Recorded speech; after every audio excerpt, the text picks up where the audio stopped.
Hey, AJ. Hey, what? A storm's brewing. What?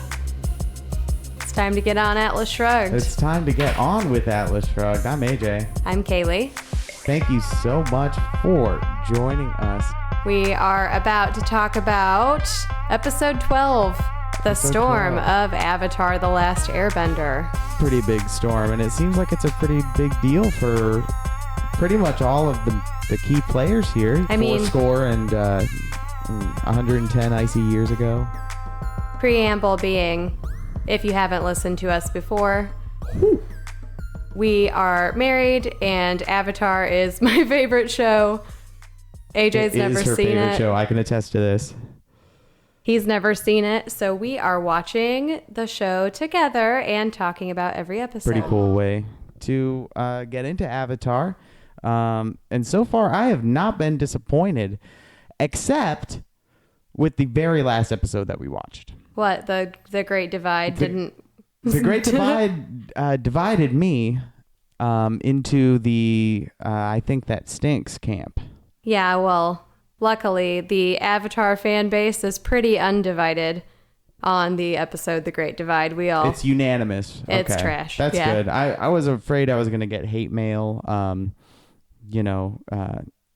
impolite fruit baskets after the last episode, but luckily that did not come to fruition. Impolite fruit baskets. Impolite fruit baskets. Like, you get a fruit basket and it's got like all cantaloupe and honeydew in it. Like, you know, that melon that they chop up, and like all the edges of that melon are like rounded, and like, you could tell that like 3 people have had their hands on it. Yeah. And so like, yeah, I'm not eating that. That's the only reason you don't eat honeydew, is because no one ever puts out the toothpicks for it. Why don't we jump into the episode instead of talking about bad let's fruit? do that. This episode has nothing to do with bad fruit. But it does have to do with being hungry. It does. A little bit. A dream that turns into a nightmare. You could tell it's a dream right away. There's like pastel colors. It's all, pinks and orange. Right. Sokka is flying. Katara is also flying on a giant Momo. Uh-huh. It seems like a good dream. And then... You thought.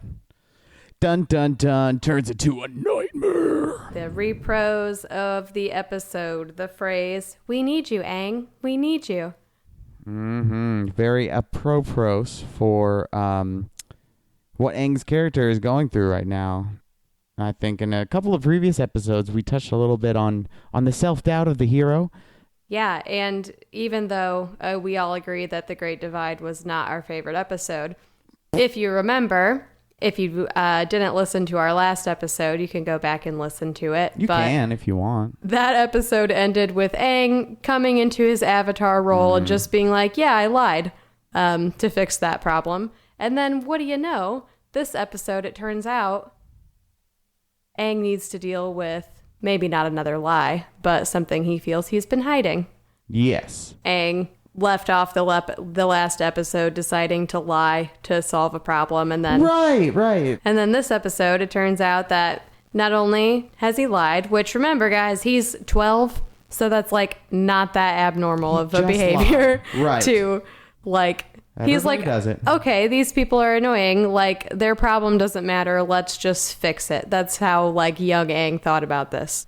So we're seeing a development in Aang, but it seems like he's taking almost like a step back on like the moral as far as like good boy points. Like, is Aang being moral in the last episode? Not so much. But watching this episode makes the last episode better in a way. Yeah. Because it seemed really out of character for Aang to rattle off a lie in the first place. Now we realize, he's not the ageless one. We're reminded that he was frozen in time for forever. And so, we'll get into Aang's childhood. Yeah. Yeah, he doesn't have more wisdom because it's been 100 years. He still is a 12-year-old. Yeah. Yes.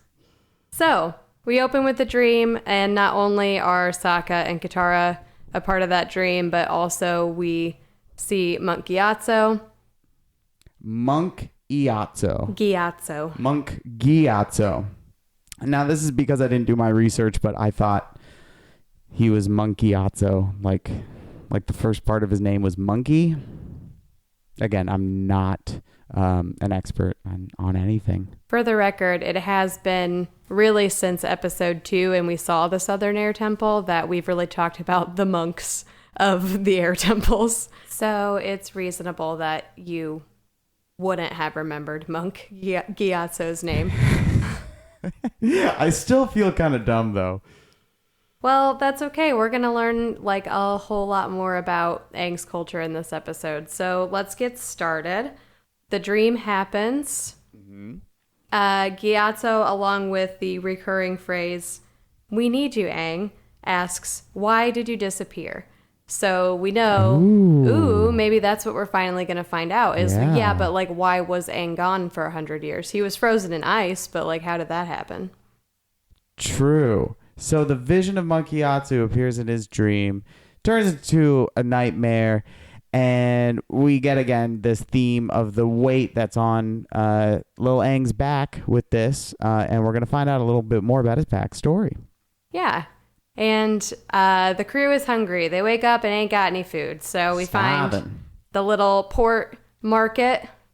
It seemed like a good enough place to pull over, and get a roller hot dog. Meet a fisherman who's like, what do you say? He's like a guy, Yeah. Okay. So the fisherman, oh my gosh. It's a genius character you just love to hate. And you first get a glimpse of him and you're like, oh, I don't like him. And I don't know if you even hear him talk. I don't know if I even heard him talk before I decided, yeah, I don't like this guy. But I mean, genius character. And I think we'll dive into that a little more in a bit. So what happens when we land? We land. We're looking for food. Katara has that nice little moment over the watermelon. Oh, yeah. They're surveying the watermelon, and it swishes. It swishes. That means it's ripe, maybe. I think she's trying to scam them. I think she can smell a tourist when she knows one. Or when she sees one. I think it's funny that, like, they're going up and, like, looking for food, and Katara's like, oh, we don't actually have any money anyway. I think they should get the swishy watermelon for free. So you think swishing means it's ripe? I think swishy means there's something wrong with it, but I think they're not in a position to be beggars. Nor do I think they expect to be treated as beggars, because Sokka jumps right on board once his little sister suggests, well, why don't you get a job then? He's like, okay. He just buckles down and does it, yeah. And yeah. So, but before we meet our fisherman crew, why don't we jump over to the ship of Prince Zuko? Meanwhile, in Zuko land.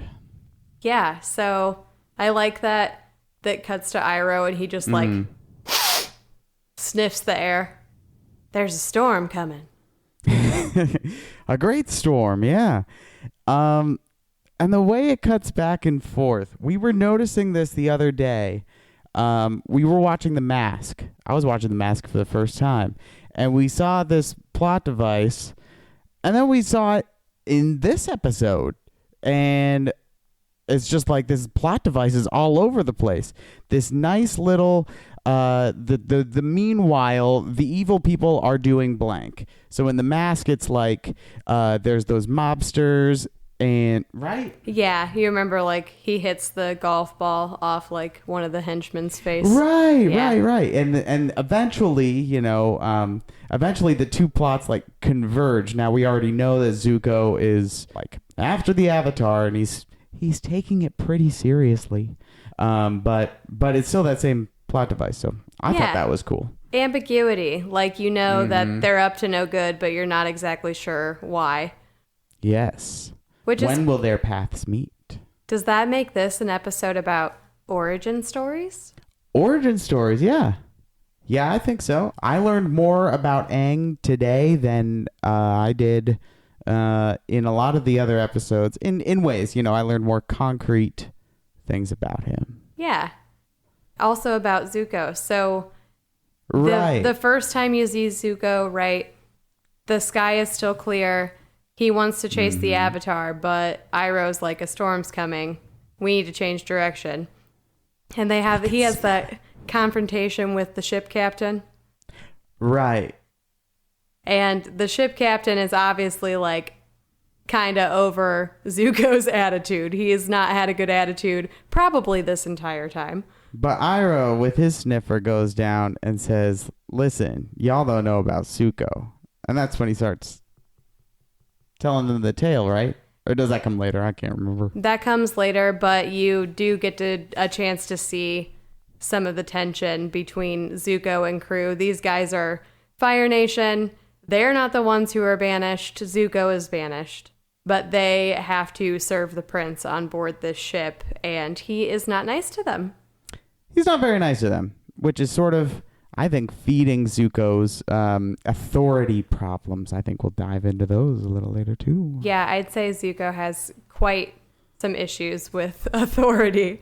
But, yeah, so let's leave them on board the ship. Meanwhile, in Aangland, Zuko leaves us with finding the Avatar is far more important than any individual safety, which he says up in the captain's face. That's his MO. That's his reason for being. He's got to find it. So much more important than, paying your workers a decent wage. Here's my question. Zuko's on this quest. Did the Fire Nation send dudes with Zuko? Can you imagine how unlucky of a Fire Nation soldier you would be to where it's like, Zuko is going on this quixotic journey to find and, I don't know, pummel the Avatar, and you have to go with. Yeah, that's what I'm saying, is he is a banished prince. He's not allowed to come home, but he's still a prince, so he deserves, some respect, I think is the idea we're supposed to get. But that's why the captain says to him, what do you know about respect? You're the banished one. You're out here bossing us around. But then you get some backstory. Yeah. And you learn a little more. So let's jump back to the market. Meanwhile, in Aangland.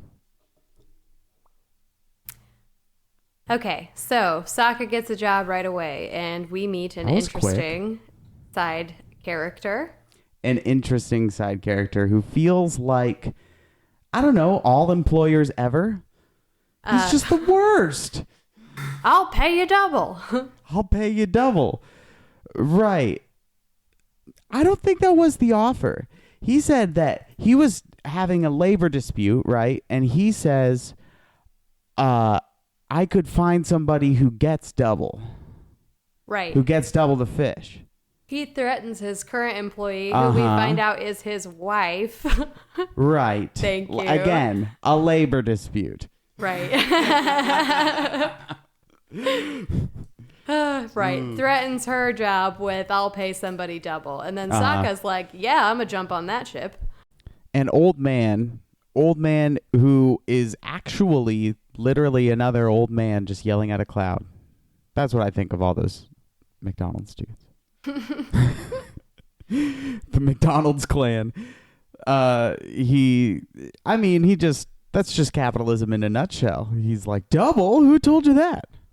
Yeah, and he's a classic blame everybody. Except myself. And apparently trust his instincts, which were bad. Wait, trust his instincts in what sense? Ignoring his wife, who also says, hey, there's a storm coming. It's too dangerous about to go the storm. fish. Yeah.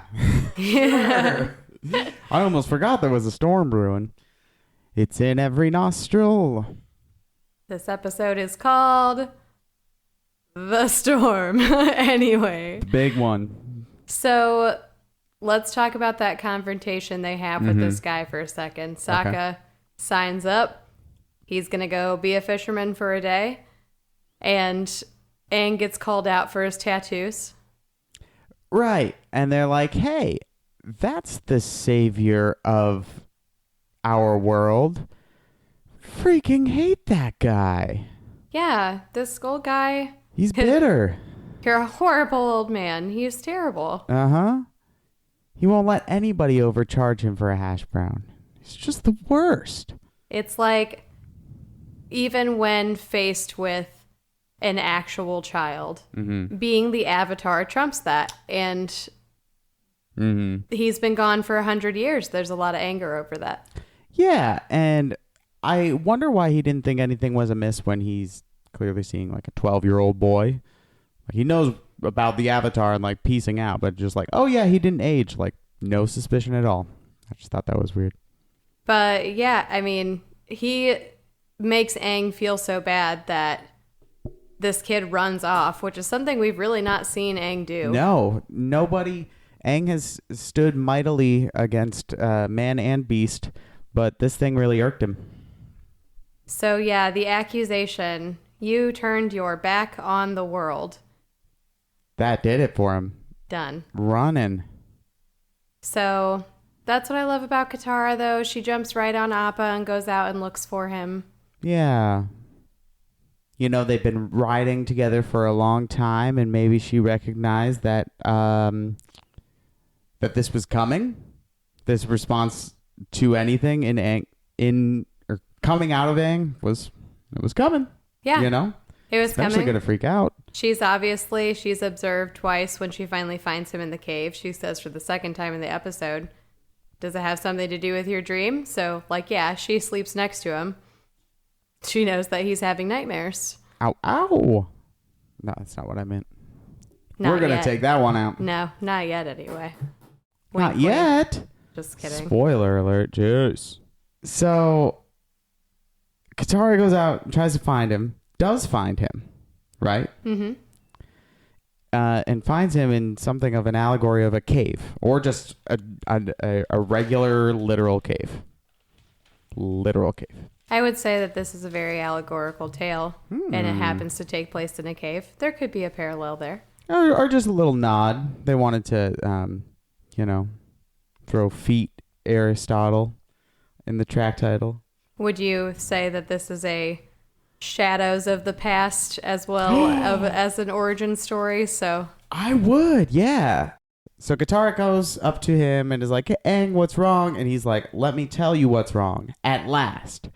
I'm going to tell you the whole story. You get the whole story. Aang had a childhood, was a normal dude, and then great responsibility called him towards something. We go back to those nice pastel oranges and yellows as we go back to the flashback, and the Council of Elders comes up. Yep. Council of Elders comes up and says, come with us. He finds out he's the Avatar. That's how he finds out. Pulls him away from his air scooter game and all his friends. Right. For some reason, seeing that revelation in context just opens up Aang, you know? Yeah, I love the 4 Avatar relics was really interesting to me. So one of the monks says, do you remember these? And Aang's like, yeah, these are like some of my favorite toys. And that's how they knew. He was the Avatar. It's a test they do on all the kids. Maybe if any of those other kids had picked better toys, then they'd get picked first for dodgeball or whatever, you know? But they're just jealous. What's interesting to me right now about the 4 Avatar relics is, I'm reading that Kyoshi novel that you got me. The Warrior of Kyoshi, you're reading that? Yeah, I'm reading that, and it Awesome. starts with early childhood when they are finding the Avatar, and Avatar Kyoshi went through the same test. They literally just laid out like thousands of toys, and consistently over time, the Avatar has shown to pick up the toys that they played with in previous lives. So I've seen Kyoshi do this now, and then to go back and watch like Aang to like look at those toys, I wonder if they're like actually the same exact toys. Like they keep the same dusty bin around. Yeah, they just have like a trunk. I guess it wouldn't be dusty if they can airbend. They could just... Yeah, pretty much nothing should be dusty. Like Right. you don't have an excuse. But yeah, so Aang sees his toys, and one more key point here I think is really important is this is our like first time seeing that some people really see the Avatar and other people like Monk Gyatso see Aang. So Aang is trying to tell them like, yeah, these toys were just the ones I thought looked the most fun. And that's why he picked them up. But some of the older guys are like, no, son, you don't understand. That's not why you picked them up. You picked them up because you're the Avatar. And they don't really have any acknowledgement or care for Aang as a person. See this present? It's wrapped. It says, to Aang, from the world. The world that he does at 12 years old after waking up in an iceberg apparently feel like he turned his back on them when they needed him. Yeah. So he's explaining all this, and I want to make another little music nerd note, if I could. We got these nice little strings in the back. He's explaining what happened to him as a kid and how excluded he felt and how everything changed for Aang when they told him, dude, you picked like some very like I guess spiritually heavy toys. After that, he tries to go to play with the kids and the kids are like, yeah, absolutely nothing about your life is going to be the same. And this really nice I think it modulates into so they take the main theme right, and then they have it modulate into, I don't know what mode it is, but it's like it's a mode that's relative to the original key that theme is in, and it makes it sound so solemn, but it's like the wah, you know, it was really a very pretty moment of reprise in this score, as opposed to the kind of gaudy ones that we saw in the last episode. We must not speak of the last episode anymore. we might speak of the last episode because, like you said earlier, something about watching this episode makes the last episode not quite as bad, and it's because like we needed to see Aang really observing other people for a while so that he could consider, and we as the audience could consider, his role as the Avatar. Especially after that premonition he got at the temple. Right. So now, good Hit segue. him like a truck. Before we go back to what's going on with Zuko and gang, we'll talk about that. The last time we, the audience, and Aang saw Monk Gyatso was as a skeleton in the Southern Air Temple. A man we've never seen alive. Right. So, yeah, kind of cool to like really have this glimpse into Aang's life. He is not just a skeleton, folks. Yeah, but yeah, I see what you're saying. I loved just Gyatso sees that like the children, now that they are aware of Aang being the Avatar, he's only 12 and they normally wouldn't have told him until he was 16, but there's like a war that's about to happen, so they think they need to expedite his training basically. But Gyatso cares very deeply for Aang and believes what's best for him is to grow up as a normal boy. So even if the kids won't play with him, Gyatso makes sure that he will play with him and Aang can still have some fun. He's really gunning for that because it's part of a good upbringing, this well-rounded breakfast, if you will. Aang comes out of this story, this pastel memory, this glimpse into his origin story, which I think is interesting. Okay, so in Spider-Man and like a lot of other superhero tales, you get the origin story front-loaded into the narrative as the viewer, in order to at first understand where they came from and then understand where they're going. Here in Avatar, I thought it was cool that that's kind of flipped on its head. It's remixed, you know? Mm-hmm. You get the origin story so late in the show. Really nice structural choice, and I think it gives it extra weight. Yeah, I think so. You're right. We find out who the Avatar is before we really discover who Aang is as a person. Yeah. So speaking of who Aang is as a person, he's recounting this thing, and he trusts...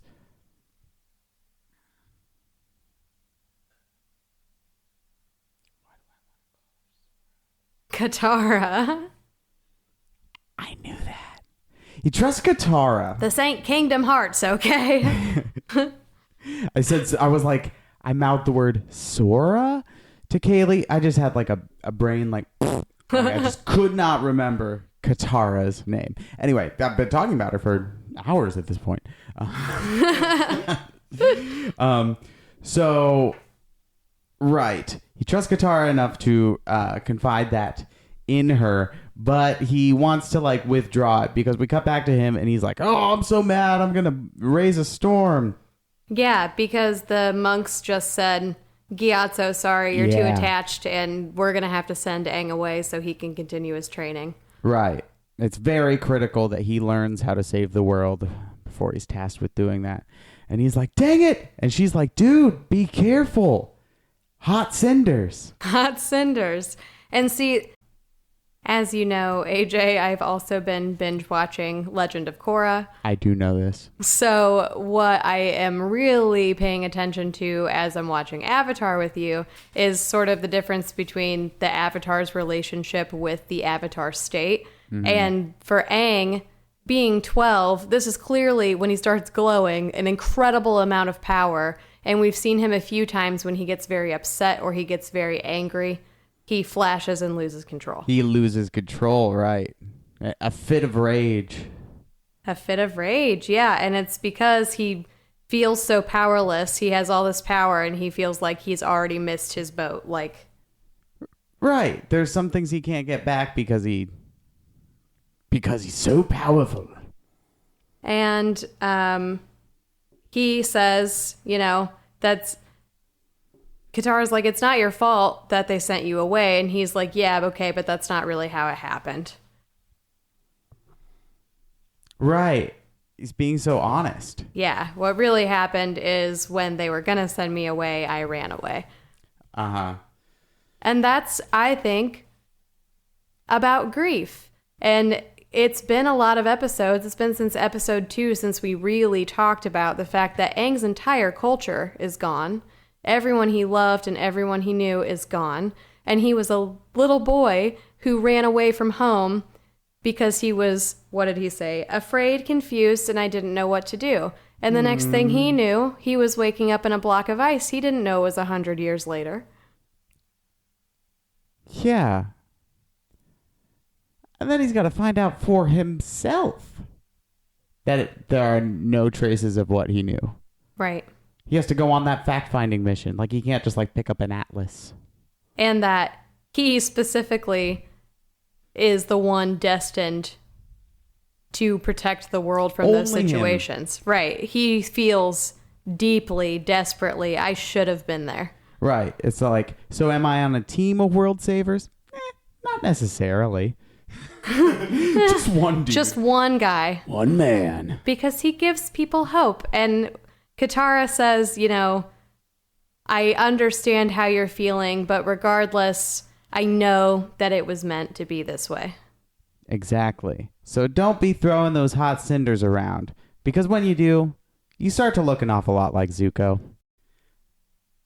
By the way, what's he up to? So Zuko, against Iroh's advice, decided to not care about anyone's safety on board. Right. And they are, in fact, heading straight into the storm. Another lousy employer. Another lousy employer. It kind of sucks to be the crowned prince of the Fire Nation. We're about to find out why. Yes, we are. And this is the moment we learn that Zuko has a destiny that is tied to the Avatar. Whether it goes deeper than this origin story is to be determined as we continue watching. But there is a direct link between Zuko's livelihood and Aang's. Tell me. No! Tell me. What do you know? What did you learn? What did we learn? So the captain and some of the crew members are talking crap about Zuko at night, right? And Iroh overhears them. So we come in. Oh, right. Okay, so this is where Iroh really comes to his defense. Okay. Yeah. Well, I mean, not really coming to his defense, more So I think definitely coming to his defense. It's clear that he loves y'all don't Zuko. know this guy like I know this guy. Yeah, you saw Zuko tell him, "I don't need your help to maintain order on my ship," and Iroh tries to comfort him. He puts a hand on his shoulder, and Zuko just yanks away from him. It's clear that Iroh loves him. Yeah, and it's because Iroh understands him. Iroh sees the potential in him too, that he could actually do everything he wants to do, whether or not that is great or not great objectives. Yeah, definitely. That he has, right.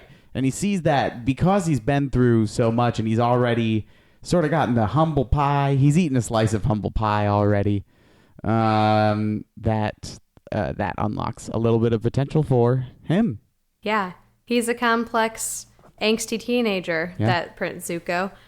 So what did you think? When we start into his flashback and Iroh tells us, it started when Zuko was a bit of a younger teenager and Zuko asked his uncle to get him into the war room because if he's going to be leading this nation one day, he thinks he should know what's going on.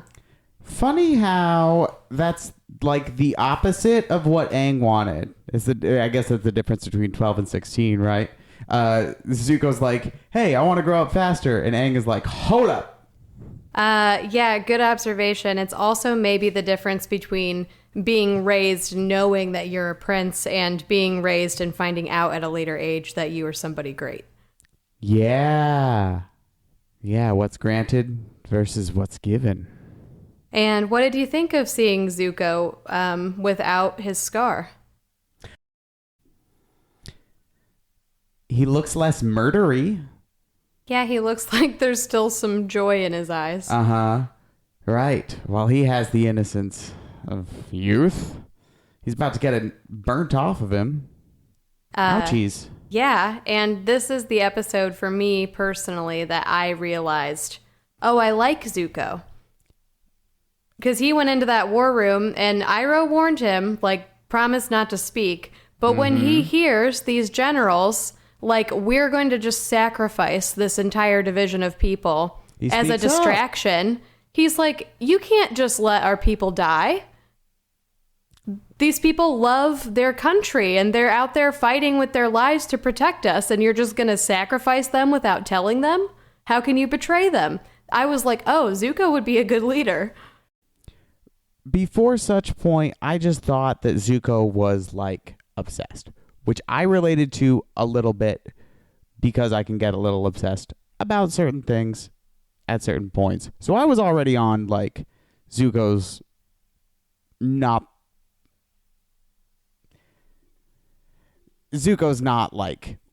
completely without merit, Right. Didn't really know his reasons. And you've seen people like Zhao. Yeah. And some other nasty people where even though Zuko functionally is the antagonist, he's clearly not the most evil person that we're dealing with. Right. And how could anybody who's related to Iroh be completely evil anyway? Right, and you have to wonder about Iroh because from the get-go you're like, no, that's a nice dude. Iroh. He's a nice dude. Right. But remember, he's the brother of the Fire Lord, and the Fire Lord took over the world, so... Right. And you can't really change the fact that you're a firebender. You know what I mean? Right. What a tangled web we weave. But some issues of supremacy are going on. The firebenders at some point as a culture, probably led by poor leadership, I think we can infer, had decided that fire was the element that should rule for some reason. Yeah. Yeah. Really draconian setup. Yeah. So the term that you will become familiar with from this point forward that is a Fire Nation thing is Agni Kai. And an Agni Kai is basically a fight maybe to the death, but fight until someone... pain. Fight till someone wins between two firebenders. I see. It's a matter of honor. They use it to settle disagreements and disrespects of very elevated circumstances. So when Zuko Without it's got to be a big deal before you try and barbecue each other. Yes, I would hope so. But that's kind of the point. Zuko is like 15 at that point, and he, yes, apologizes for speaking out of turn because he didn't have authority to do that in that room. However, he didn't know that he was going to be fighting the Fire Lord, his father. Wholesome Zuko stands up for the cause, and yeah, he finds out he's going to fight his father. Yeah, talk about abuse instead of discipline. Like, right. That was very scary. You see Zuko, a young boy, tears in his eyes, apologetic, utter respect for his father, literally bowing, head down, no, I will not fight you. And that is just not what the Fire Lord wants everybody in that Fire Nation viewing audience to see. And that's important to see in terms of, like, for any crazy... Because he's a despot. Right. Any desperation or obsession or craziness that you have observed in Zuko, now we can consider what he came from, which is a father who said, how dare you speak out of turn? First, I'm going to permanently damage you. And then I'm going to send you out on a hopeless mission. Because at this point, he says you can't come back unless you come back with the Avatar. The Avatar was still encased in ice, and as far as everyone else knew, gone for over 100 years. Who knows if they're coming back? The whole move, cruel, barbaric.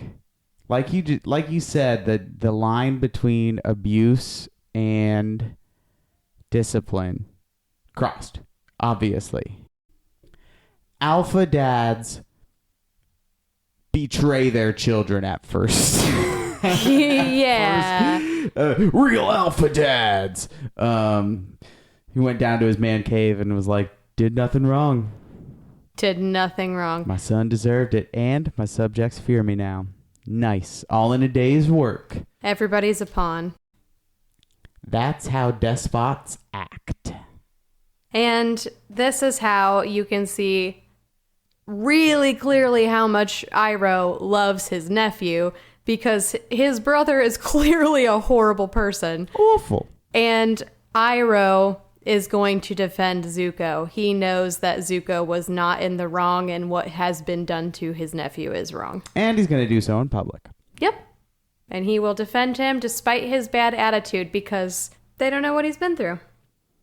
Yeah. You don't know him like that. So, let's go back. We come to the present. Mm-hmm. The storm is raging. And the little lady found Aang and Katara in the cave and says, the ship's not back with her husband and Sokka. So now the Fire Nation ship as well as Team Avatar on Appa are both heading into this crazy storm. It's a hot front and a cold front. Zuko again presented with a chance, I guess, to reconcile his daddy issues. Everybody is heading out to fend for other people in this storm. Yeah, a lot of players here. And anyone who knows anything about storms at sea stories is you want to go for the eye. Go for the eye of the storm. It's where the cold meets the war. 'Cause now our heroes will fight with all the thunder and lightning. It's the eye of the storm.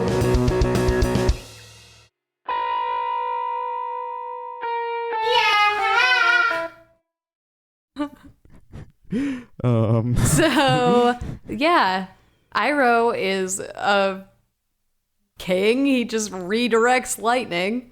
Uh-huh. Yeah, Iroh he's looking like Thor. Did you notice that? And Iroh's looking like Thor. Is that the first time you've seen that? I think it might be.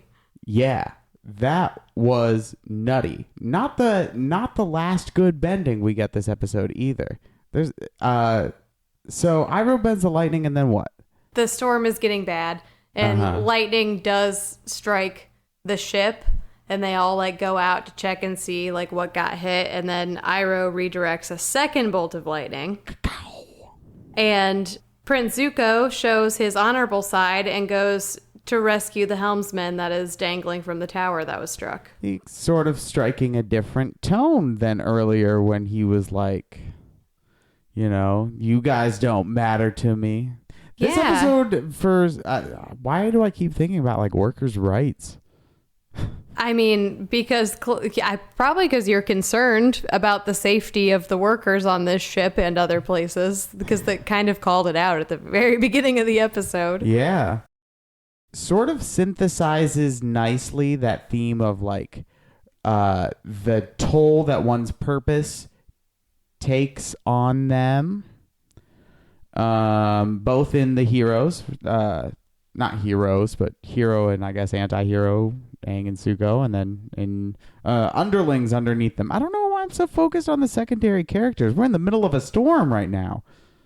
Yeah, but it has a good display of the secondary characters. Like, we don't really know anything about the ship captain or Zuko's crew, but we do see after they have a new understanding of why Zuko is the way he is. Yeah. Zuko heads up the tower first, but it's the captain who comes right after him. See what happens when you're not like a big old meanie? Yeah, just be open-minded. Exactly. So cool. We find out stuff about Zuko. We see a change in the way Zuko is presented. In that, like a 180. He is not going to go after the Avatar. He's like, no, it's important we do get everybody to safety. Right. So once again, Zuko lets the Avatar slip out of the palm of his hand. If it hadn't been for these meddling kids. Is Zuko a Scooby-Doo villain now? I think he easily could be. Oh my gosh. Wink, wink.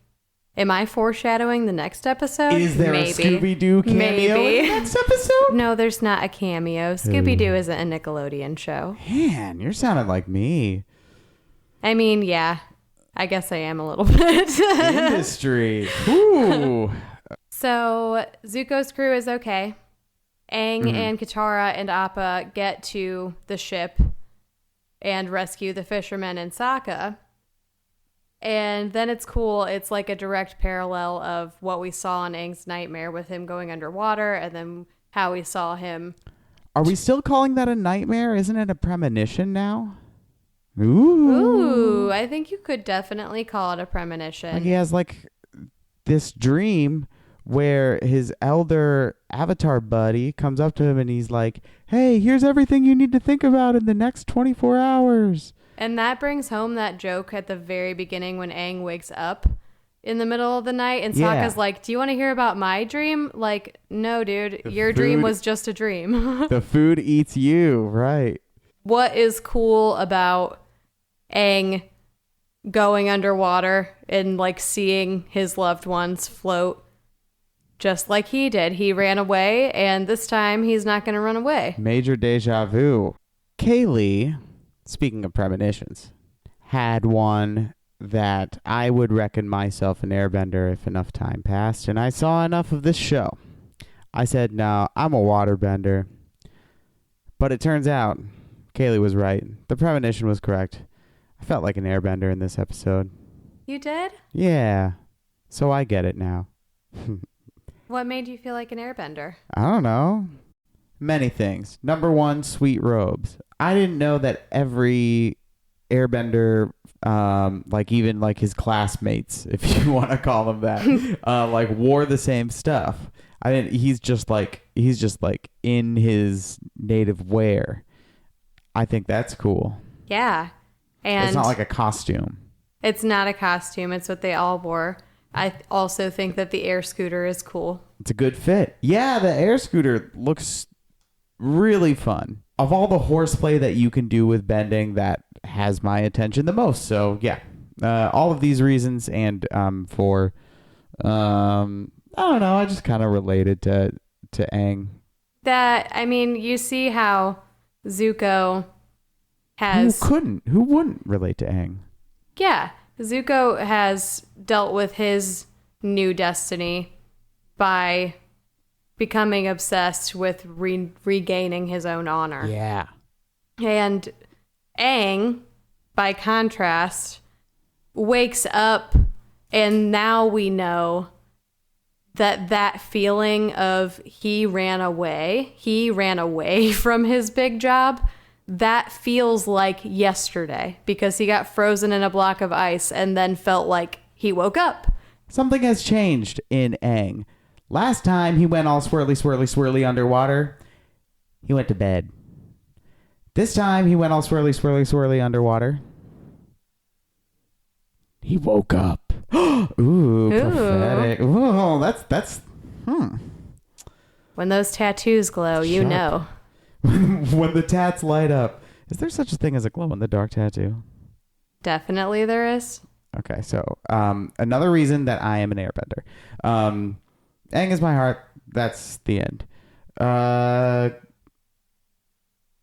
so nice. You were right. So, yay, Avatar wins again. Everybody's rescued. The old horrible man swallows his pride and says, "Thanks, Avatar, for saving my life." And then the other horrible man. Oh, yeah, that is the horrible man I was thinking of. The exact same horrible dude. He is just bad. And he probably smells like fish because he offers one. Get your stinky fish out of here. Coins, please. Want those coins? Worst. The worst old man. I made my fortune. Right. Just like, I guess words are air. Like he starts with, "I'll pay someone double. Where'd you hear that craziness?" And, "Oh, by the way, I'm not going to pay you at all." But for the record, that dude did just like lose his ship, which is like his business. Yeah. He's kind of, but that's not Aang's fault. That's an act of Storm. Yeah, his wife warned him. Yeah. And Storm's grown. I guess what we learned is some people think that fish is meat and others do not. Or no, that's not the most important thing we learned in this episode. Nope, far from it. What I learned today was not to worry. In general, not to worry about the past, not to worry about the future. Because if you lean into what Katara said, that things are the way they were meant to be, I think that attitude is what ultimately led Aang to the fact that he can't make guesses about how things would have been had he made a different decision at an earlier time. But the fact is, he was a 12-year-old, whether or not he was the Avatar, and it is not his fault that the Airbenders are gone, and it is not his fault that the 100-Year War started. Perhaps it is the monks and other leaders' fault for placing their fear of the upcoming war on a 12-year-old boy. Yeah. Well, the one monk was like, "Hey, let him relax, be a kid, play with the toys."